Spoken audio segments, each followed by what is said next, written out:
మీ ముందు పెట్టాలంటే చాలా కష్టతరమైనది. అయినప్పటికీ కూడా నాకు ఇచ్చిన సమయాన్ని నేను దృష్టిలో ఉంచుకుని సాక్ష్యాన్ని ఇవ్వబోతున్నాను. దేవునికి స్తోత్రం. బైబిల్ గ్రంథంలో లూకా సువార్త 19వ అధ్యాయంలో ఉన్న మాట ఏంటంటే, నశించిన దాన్ని వెతికి రక్షించడానికి మనుష్య కుమారుడు ఈ లోకానికి వచ్చును అనే మాట రాయబడి ఉన్న ఆ మాటకు పరమార్థంగా సాక్షిగా నేను ఇక్కడ నిలబడ్డాను. ఈ ప్రాంతంలో ఉన్న ప్రజలందరికీ మరొకసారి మీకు తెలియచేసింది ఏంటంటే, నా ఇష్టం, నా జీవితం అని అనుకునే ప్రతి ఒక్కరికి నేను మీకు విన్నవించుకునే ఒక చక్కని సూచన గమనించవలసిందిగా కోరుతున్నాం. అలాగే ఇక్కడున్న స్త్రీ పురుషులైన వారు, మా బ్రతుకులు ఇంతేనా, మమ్మల్ని మార్చేవారు లేరా, మా జీవితాలు బాగుపడవా అని అనుకుని కూర్చున్న వారు మీ అందరికీ కూడా ఒక చక్కని సందేశయుక్తమైన ఒక మంచి పలుకును మీతో మాట్లాడబోతున్నాను. దేవునికి స్తోత్రం. హల్లెలూయా. మాది చాలా పల్లెటూరు గ్రామం, క్రికెట్ గ్రౌండ్ అంతే ఉంటుంది.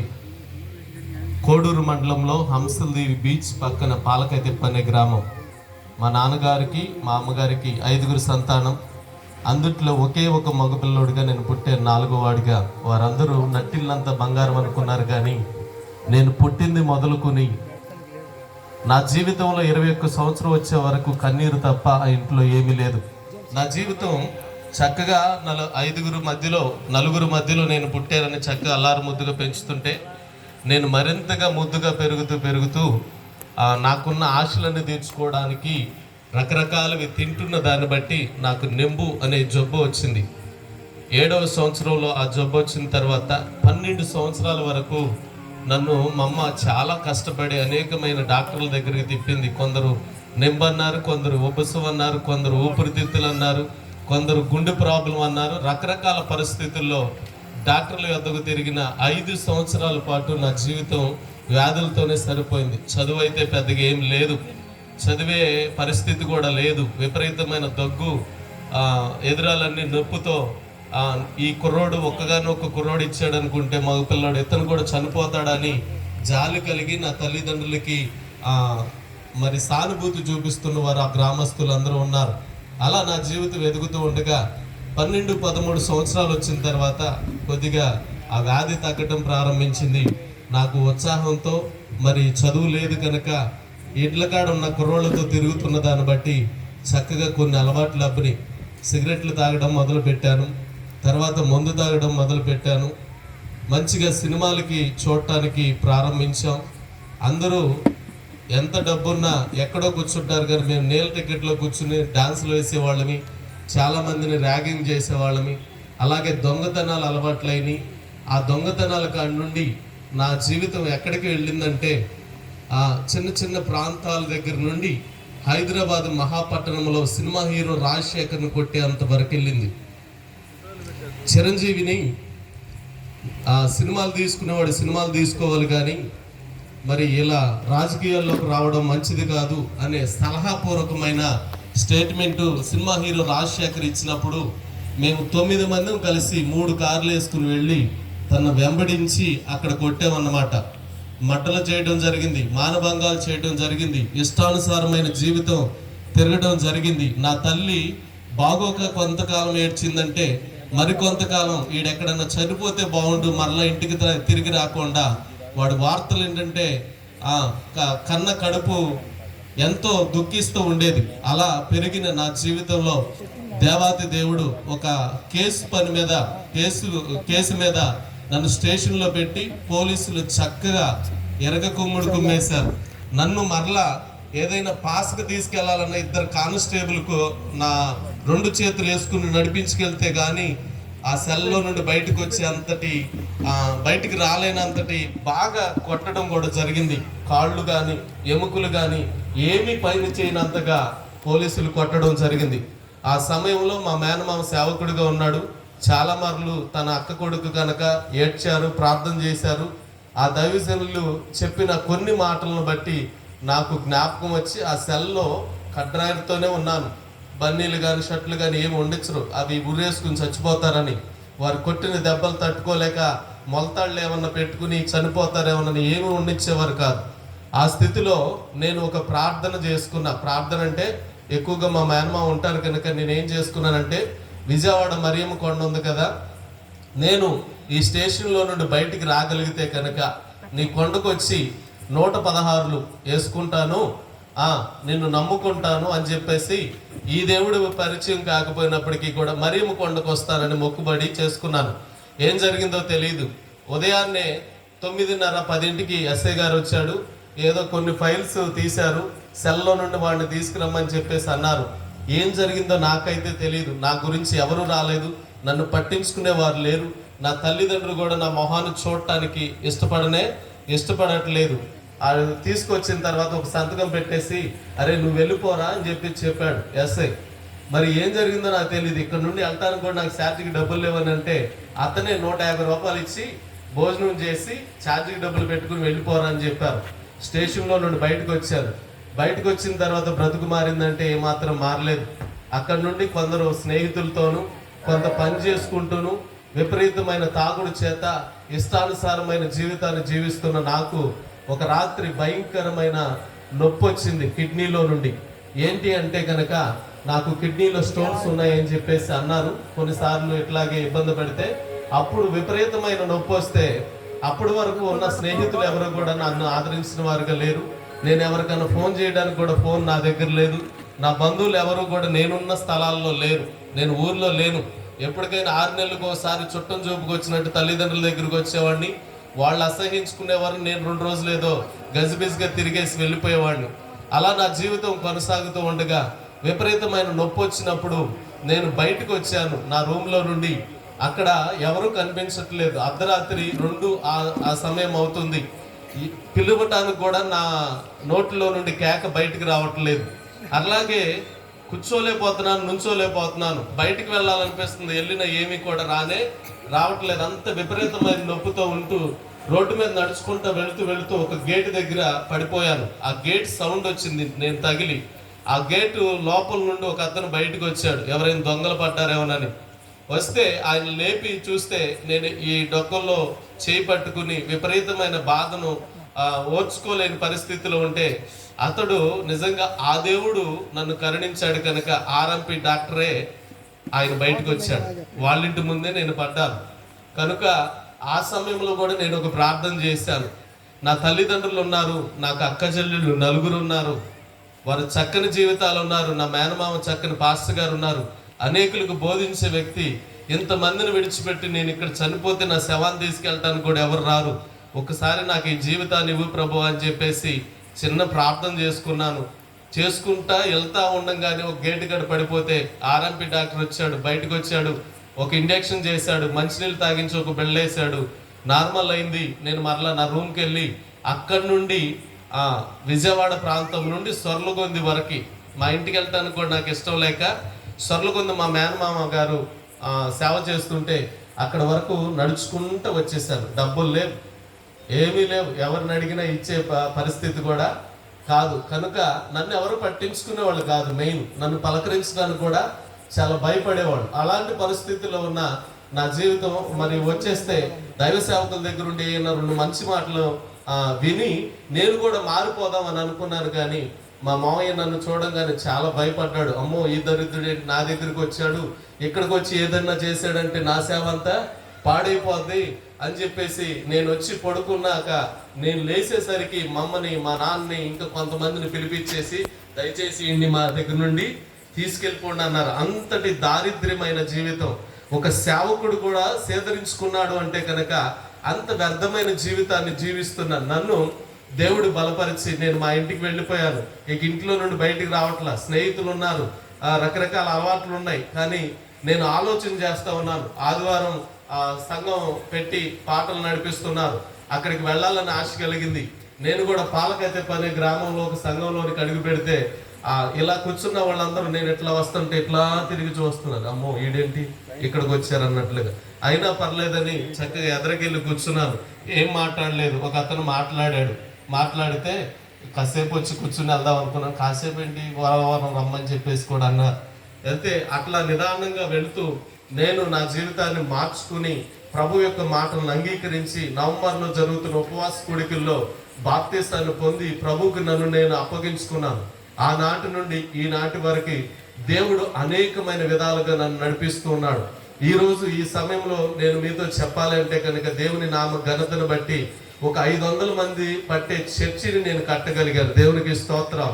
మా నాన్న ఆస్తులు లేవు, మా అమ్మ సంపాదించిన నగలేమీ లేవు, మాకు టీవీలు లేవు, పెద్ద పెద్ద బైకులు లేవు, ఎటువంటి బంగారము లేనే లేదు. చాలా పేద కుటుంబం నుండి వచ్చాం.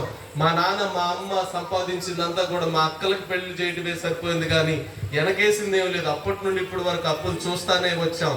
కానీ అటువంటి స్థితిలో నుండి దేవుడు నా జీవితానికి అప్పగించుకున్న తర్వాత అనేకమైన చోట్లకి సేవకులకి సహకారిగా ఉంటూ మీటింగ్స్ పనిచేయడం ప్రారంభించాను. సువార్తకు వెళ్ళే వాళ్ళ దగ్గరికి నేను కూడా తోడుగా వెళ్ళడం ప్రారంభించాను. అక్కడక్కడ నా సాక్ష్యం చెప్పడం ప్రారంభించాను. అంత మాత్రమే కాదు, కొన్ని స్థలాల్లో సువార్త ఎరగని ప్రాంతాలు కొన్ని ఉన్నాయి. అంటే చర్చిలు ఉంటాయి కానీ బహిరంగంగా పెట్టడానికి అవకాశాలు ఉండవు, కానీ ఖర్చు పెట్టే స్తోమత కూడా ఉండదు. అలాంటి సేవకులను బలపరుస్తూ నేను కొంత ఖర్చు పెట్టుకుని మీటింగ్స్ పెడుతూ ప్రతి నెల ఒక మీటింగ్ పెడతా ఉండేవాడిని. అలాగే 4 నెలలకు ఒకసారి మేము సువార్త దండయాత్ర అని అనేకమైన ప్రాంతాలకు వెళ్ళేవాళ్ళం. అలా వెళుతున్న ఆ పరిచయంలోనే సాల్మాన్ గారు మాతో కూడా చెన్నై టీము మేమంతా కలిసి వెళుతున్నప్పుడే మాతో కూడా వచ్చారు. అలా వెళుతూ ఉన్న ఆ దినాల్లో నన్ను సేవకు పిలుస్తూ వచ్చారు. అనేక మంది ప్రవచనాలు చెప్తూ వచ్చారు. నేను వినలేదు, నేను సేవ చేయను, నాకు చాలా బాధ్యతలు ఉన్నాయి, నా తల్లిదండ్రులు చాలా ముసలి వాళ్ళు అయిపోయారు. మరి మా నాన్న అయితే 77 తుఫానుకు ముందు భార్య పిల్లలు అందరూ చనిపోతే రెండో సంబంధం మా అమ్మని చేసుకున్నారు. కనుక నాన్నది చాలా పెద్ద వయసు, అమ్మ అయితే చిన్న వయసే. కానీ మా పరిస్థితులు అన్నీ కూడా తారుమారుగా ఉన్నాయి. ఇక నుండి ఆయన లైన్ చేసి నా కుటుంబాన్ని అంతటినీ కూడా నేను పోషించుకోవాలి, అనేకులకు ఉపయోగకరంగా ఉండాలి. సేవ చేస్తే నేను ఈ లేమిని అనుభవించలేనని సేవకు రావడానికి ఇష్టపడలేదు. ఇలా వెళ్తానే ఉన్నాను. అనేక మంది చెప్తూ ఉన్నారు, నీకు చక్కని వరాలు దేవుడు దయచేశాడు, మంచి స్వరాన్ని ఇచ్చారు, చక్కని జ్ఞానాన్ని ఇచ్చాడు, నువ్వు అనేకులకు ఉదాహరణగా ఉండాలి, అనేకులకు మాదిరికరంగా ఉండాలని చెప్పినా నేను వినలేదు. కానీ కరోనా సమయంలో మొట్టమొదటిగా మనకి 22వ తారీఖు లాక్డౌన్ అనేది వచ్చింది. నేను 18వ తారీఖున మస్కట్ దేశం నుండి వచ్చిన ఒక అతన్ని కలిసి ఎయిర్పోర్ట్లో నుండి కొంత దూరం తీసుకొచ్చి అతను పంపించేశారు. నాకు 18వ తారీఖునే మన ఇండియాలో లాక్డౌన్ రాకముందే కరోనా ఎంటర్ అయింది. అయితే వీడియోస్ వస్తూ ఉన్నాయి, టీవీలో చూపిస్తూ ఉన్నారు. విపరీతమైన నాకు దగ్గు పెరిగిపోయింది, గుండెల్లో బాగా నొప్పి పెరిగిపోతూ ఉంది, కాళ్ళన్నీ నొప్పులు వచ్చేస్తూ ఉన్నాయి. ఆ సమయంలో ఏం చేయాలో తెలియక ఆ వీడియోస్ చూస్తుంటే నాకు భయం పెరిగిపోయింది. అయితే ఒకసారి టైఫాయిడ్ జ్వరం అన్నారు, విపరీతమైన జ్వరం తగ్గట్లేదు. తర్వాత డబల్ టైఫాయిడ్ వచ్చింది అన్నారు, అయినా కూడా తగ్గట్లేదు. అతను బిళ్ళల మీద బిళ్ళలు మార్చేస్తా ఉన్నారు, కోడూరు రమణ గారు అని చెప్పేసి. అయితే ఎంత మార్చినా ఎన్ని మందులు వేసుకున్నా తగ్గటం అయితే లేదు, విపరీతంగా వచ్చేస్తుంది. నాకేమైందంటే బ్లడ్ టెస్ట్ చేసి అతను ముక్కుకు గుడ్డ కట్టుకుని నువ్వు ఎప్పుడు మా హాస్పిటల్కి రాబాకని చెప్పేసి అతను కూడా భయపడిపోయాడు. కనుక నేను వెళ్ళిపోయి ఆ సమయం ఎప్పుడైతే ఆ మాట తెలిసిందో కరోనా అని, నేను ఉల్లిపాలెం బ్యారేజీ మీదకి వెళ్ళి నా బట్టలు, నా చెప్పులను, నా ఫోను, పర్సు అంతా కూడా ఆటో ఉండేది, నేను ఆటో తోలుతూ ఉండేవాడిని, దాంట్లో పెట్టి నేను ఈ వంతుని మీద నుండి దిగి చనిపోదాం. ఎందుకంటే నాకు మ్యారేజ్ అయింది, చక్కగా 2 మగబిడ్డలను ఇచ్చారు. ఇదంతా నేను మారిన తర్వాత జరిగింది. నేను స్పీడ్గా వెళ్తా ఉన్నాను. ఆ బిడ్డలు వచ్చి నా ఎదురుల మీద ఆనుకుంటున్నారు. చిన్నపిల్లలకు బాగా ప్రాబ్లం అంటున్నారు, మరి ముసలి వాళ్ళకి బాగా ప్రాబ్లం అంటున్నారు. ఈ కరోనా విపరీతమైన భయంకరమైంది మహమ్మారి అంటున్నారు. ఈ మహమ్మారితో నేను చనిపోవాలి కానీ వీళ్ళందరూ ఖండించకూడదని చెప్పేసి ఆ బ్యారేజీ మీద నుండి దూకేయాలని చూస్తే ఆఖరిగా ఫోన్ తీసి పక్కన పెడుతుంటే నోటిఫికేషన్ ఒకటి వచ్చింది. ఆ నోటిఫికేషన్ ఏంటని చెప్పేసి దాన్ని స్లైడ్ చేసి చూసినప్పుడు శూన్యంలో నుండి సృష్టిని నిర్మించిన దేవుడని ఒక చిన్న మెసేజ్ జఫన్యా శాస్త్రి గారిది వచ్చింది. దాన్ని చూశాను. ఎగిరిపోతున్న దుమ్ము ఒక చోట పడగా అక్కడ నీళ్ళేసి మట్టేసి కలిపి ఒక బొమ్మను చేసి నాసికారంధ్రములో జీవవాయువును వదిలి మట్టినే మనిషిగా మార్చిన దేవుడు నీకు అవయవాన్ని ఇవ్వలేడా? నీ జబ్బును తగ్గించలేడా? నీ యొక్క జీవితాన్ని మార్చలేడా? ఎందుకు నువ్వు ఇబ్బంది పడుతున్నావు, ఎందుకు చనిపోవాలనుకుంటున్నావు అని విపరీతమైన మెసేజ్ ఆయన 7 నిమిషాలు చెప్తుంటే కళ్ళంపుడు కన్నీళ్ళు కార్చి అక్కడే ఆ రోడ్డు మీదే, అప్పుడు పెద్దగా వాహనాలు తిరగడానికి కూడా లేవు, అంతా లాక్డౌన్ అయిపోయింది. నేను ఏడ్చుకుంటూ ప్రభువా మరొక మారు ఈ జీవితాన్ని ఇస్తే నీ పని తప్ప ఇంకే పని చేయండి ప్రభువా, నేను ఎవరి గురించి ఆలోచించను, నా ఫ్యామిలీ అని లేదంటే నా పరిస్థితులను ఏది కూడా ఆలోచించను. ఒక్కసారి లైఫ్ ఇవ్వు ప్రభు అని చెప్పేసి ప్రార్థన చేసుకుని ఇంటికి వెళ్ళిపోయి బిళ్ళల మీద బిళ్ళలు మెగ్గటం, వేడివేడిగా గంజన్నం తాగేయడం, అడవి దగ్గరికి మా అంశంది బీచ్ దగ్గరికి వెళ్ళిపోయి మడడువుల్లో పడి ప్రార్థిస్తూ ఏడుస్తూ రోధిస్తూ ఇంచుమించు ఒక వారం రోజుల పాటు ప్రభు సన్నిధిలో రోజంతా గడుపుతున్న దాన్ని బట్టి దేవుడు నాకు స్వస్థతను దయచేశాడు. దేవునికి స్తోత్రం. ఆ స్వస్థత దయచేసిన ఆ దినం నుండి ఈ దినం వరకు నాకంటూ ఏదైనా కూలి పని లేదంటే ఏదైనా ఒక పనిని చేసుకుని పోషించుకున్నవాడుగా నేను లేను. నా బట్టలు కానీ, నా వస్త్రాలు కానీ, నా తిండి కానీ, నా తిరుగుడు కానీ, నేను చేస్తున్న సేవ కానీ సమస్తము దేవుడు అనుగ్రహించింది. దేవునికి స్తోత్రం. ఈరోజు అనేక మంది చనిపోతున్న వారిని బ్రతికించగలిగిన విధంగా, విడిపోతున్న కుటుంబాలని కౌన్సిలింగ్ ఇచ్చి వారిని సరిచేయగలిగిన విధంగా ఇప్పుడు నేనున్న ప్రాంతంలో నర్సాపురం నుండి కొందరు వచ్చారు, మగల్తూరు నుండి కొందరు వచ్చారు, మరొక అంతర్వేది నుండి కొందరు వచ్చారు, ఏది కమ్మనమూలలో సెటిల్ అయ్యారు.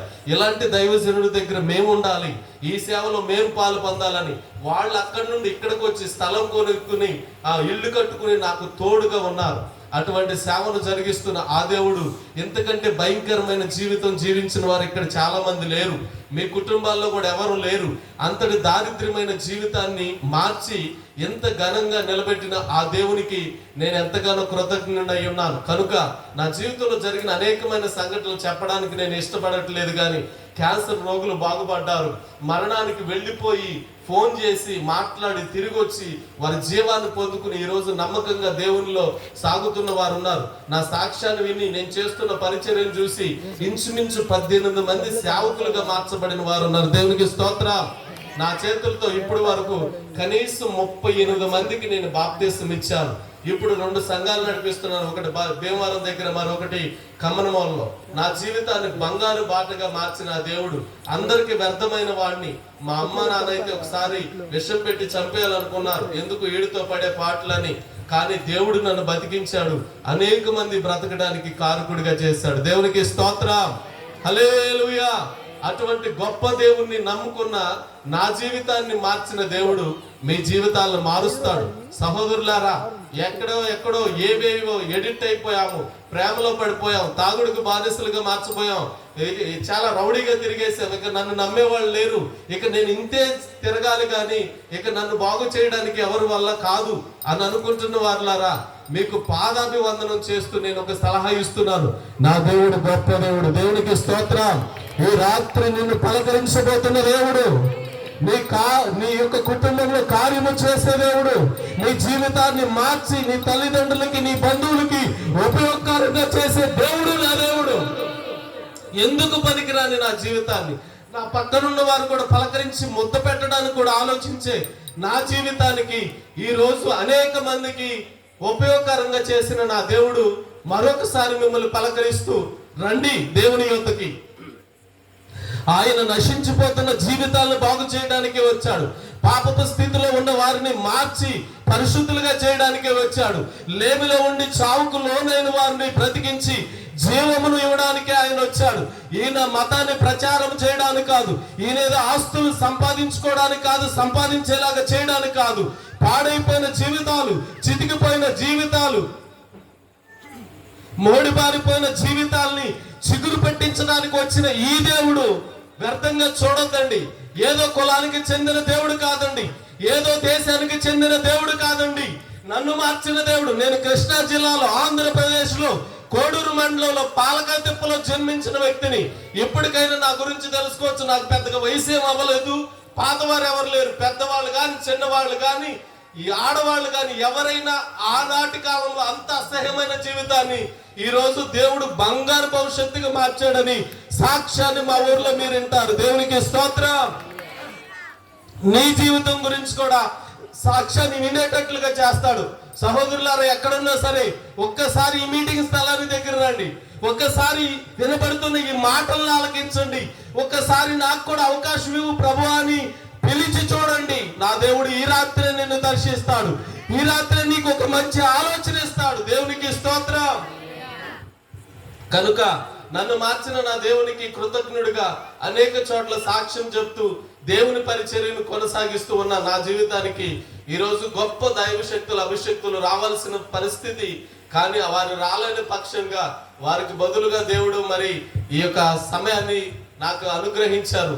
మరి దైవజనులు సాల్మన్ గారికి మరొకసారి నేను ఎంతగానో కృతజ్ఞుడిని. ఎందుకంటే ఎంతటి ఖర్చుతో తన సొంత ప్రయాసతో మరి వారికి ఎంతగానో సపోర్ట్గా ఉంటున్న విజయరాజయ్య గారికి ప్రత్యేకమైన వందనాలు చెల్లిస్తున్నాం. ఇంక ఇలాంటి కూడికలు అనేకమైనవి పెడుతూ అనేకమైన జీవితాలను మారుస్తూ దేవుని చిత్తమైతే ఆయన సేవలో కూడా స్థిరపడాలనే మా ప్రార్థన. నా కొరకు మీరు ప్రార్థన చేయండి. ఈ సమయాన్ని ఇచ్చిన అధ్యక్షుల వారికి మరొకసారి కృతజ్ఞతలు చెల్లిస్తూ దేవుడు ఈ మాటలు దీవించునుగాక.